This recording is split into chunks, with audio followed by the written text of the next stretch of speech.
Hello friend, आप देख रहे हैं कि वैष्णवी लॉ इन्फॉर्मेशन और लॉ से रिलेटेड सारी भी वीडियो मेरे इस चैनल पे उपलब्ध होंगी। चलिए आप देखते हैं कि आईपीसी चैप्टर 2 क्या कहता है। तो आईपीसी जो चैप्टर 2 है वो जो है जनरल एक्सप्लेनेशन के बारे में, साधारण स्पष्टीकरण के बारे में बताता है, जिसमें जो है धारा 6 से धारा 52 का तक दिया गया है। तो धारा 6 क्या कहता है? संहिता में परिभाषाओं का अपवादों के अधीन समझा जाना, अर्थात संहिता में जितने भी परिभाषाएं हैं वो अपवाद के अधीन माना जाएगा। कोई भी परिभाषा हो उसमें जो है अपवाद दिया रहता है। अगर आप परिभाषा पढ़ रहे हैं तो आपको परिभाषा के साथ साथ अपवादों पे भी ध्यान देना बहुत ही ज़रूरी है।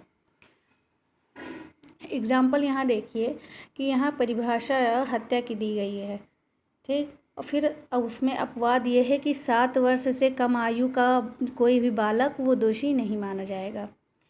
आगे देखिए धारा 7 क्या कहता है। धारा 7 एक बार स्पष्टीकृत पद का भाव, यदि संहिता में कोई भी स्पष्टीकरण दे दिया गया है तो संहिता में एक समान माना जाएगा।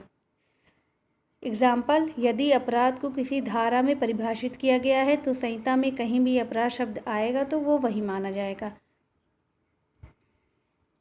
मतलब कि इस संहिता में आईपीसी में जो है अगर कोई भी एक बार बता दिया गया है, उसका जो है परिभाषा बता दिया गया है या उसका एक्सप्लेनेशन कर दिया गया है तो वो वही कहीं भी उस संहिता में रहेगा, उस शब्द को वही माना जाएगा जो उसमें परिभाषा में दिया गया था। धारा 8 ये लिंग बताता है। लिंग नारी और नर के बारे में। धारा 9 ये वचन बताता है। एक वचन, बहुवचन, एक वचन में अपराधी, बहुवचन में अपराधियों।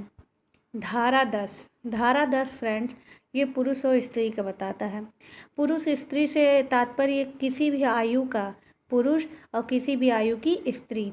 अक्सर करके धारा 8 और धारा 10 में लोग कंफ्यूज होते रहते हैं, तो आप कंफ्यूज मत होइए। धारा 8 में लिंग बताया गया और धारा 10 में स्त्री और पुरुष के बारे में बताया गया है।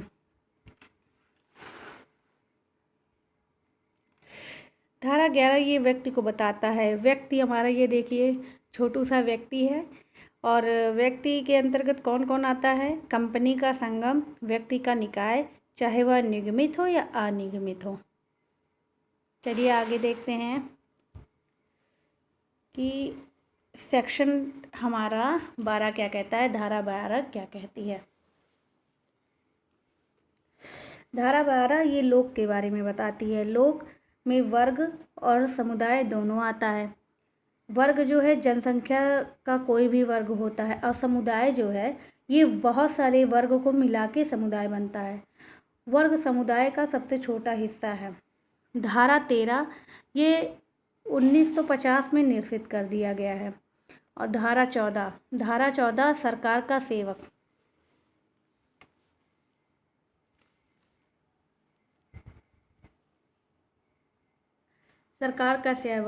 सरकार के सेवक जो है नियुक्ति और नियोजन दो तरीके के होते हैं। जो नियुक्ति है उसके अंतर्गत सरकार का लाभ उस व्यक्ति को मिल सकता है, नियोजन उसको लाभ नहीं मिलता है। जैसे अभी जल्दी ही बिहार का जो शिक्षा मित्र है वो लाया गया तो उनकी जो है नियुक्ति नहीं हुई है, उनका नियोजन हुआ है। नियोजन में जो है उनको जो है पे एक बार किया जाता है, उसका कोई पे स्किल नहीं होता है और एक मुश्त पैसा दे दिया जाता है। और नियुक्ति में जो है सरकार जो है उसमें एक तरह से समझिए कि हर महीने जैसे कोई व्यक्ति वेतन प्राप्त करता है प्राइवेट, उसी तरीके से सरकार जो है नियुक्ति में हर महीने आदमी को वेतन देती है और उससे जो है व्यक्ति सरकारी लाभ प्राप्त कर सकता है। धारा 15 ब्रिटिश इंडिया की परिभाषा ये भी निरसित है 1937 में। धारा 16 गवर्नमेंट ऑफ इंडिया की परिभाषा ये भी निरसित है 1937, ठीक। एक तो हमारा धारा 13 निरसित है 1950 में, फिर धारा 15 और धारा 16 धारा 16 और 15 ये दोनों एक साथ निर्मित हुए 1937 के द्वारा। अब धारा 17 देखते हैं।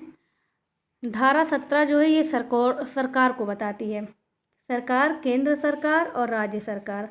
अगर कहीं किसी भी एग्ज़ाम में आपसे पूछा जाए कि सरकार से तात्पर्य क्या है, तो सरकार जो है वो केंद्र सरकार को भी माना गया है और राज्य सरकार को भी माना गया है। 18 तो आप जानते हैं फ्रेंड्स कि 18 भारत हमारा भारत। 19 ये न्यायाधीश के बारे में बताता है, जो किसी विधि कार्यवाही में, चाहे वह सिविल हो या दंडिक, अंतिम निर्णय या ऐसे निर्णय से जो उसके विरुद्ध अपील न होने पर अंतिम हो जाए, और जो व्यक्ति निकाय ऐसे निर्णय देने के लिए विधि द्वारा सशक्त किया जाए।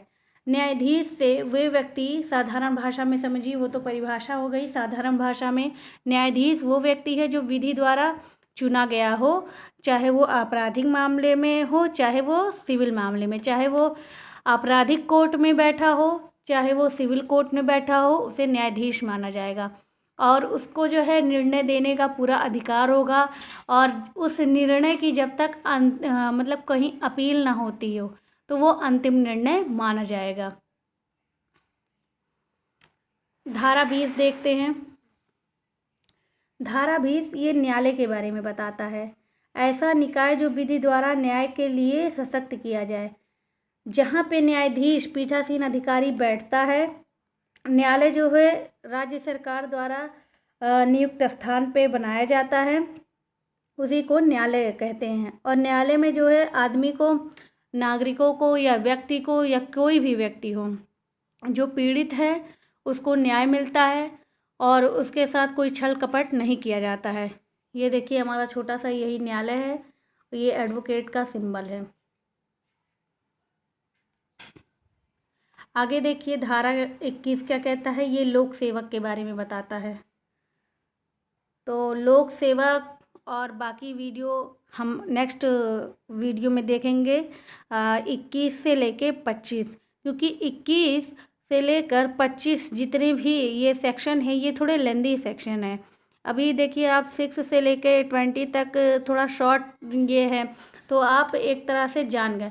लेकिन ये जो लोक सेवक धारा 21 है और धारा 25 ये अब लेंदी थोड़े होते जाते हैं, इसको विस्तार पूर्वक समझना पड़ता है, तभी आपको समझ में आएगा। तो चलिए नेक्स्ट वीडियो का आप वेट करिए, अब वीडियो कंटिन्यू आते रहेंगे। तो अगर आपको वीडियो अच्छा लगे तो मेरे चैनल को सब्सक्राइब करिए, लाइक करिए, कमेंट करिए, कमेंट करके बताइए कि आपको वीडियो कैसी लगी। और सब्सक्राइब करते टाइम बेल आइकन ज़रूर प्रेस कर दीजिए, जिससे नेक्स्ट वीडियो की नोटिफिकेशन आपको मिलती रहे। Thank you.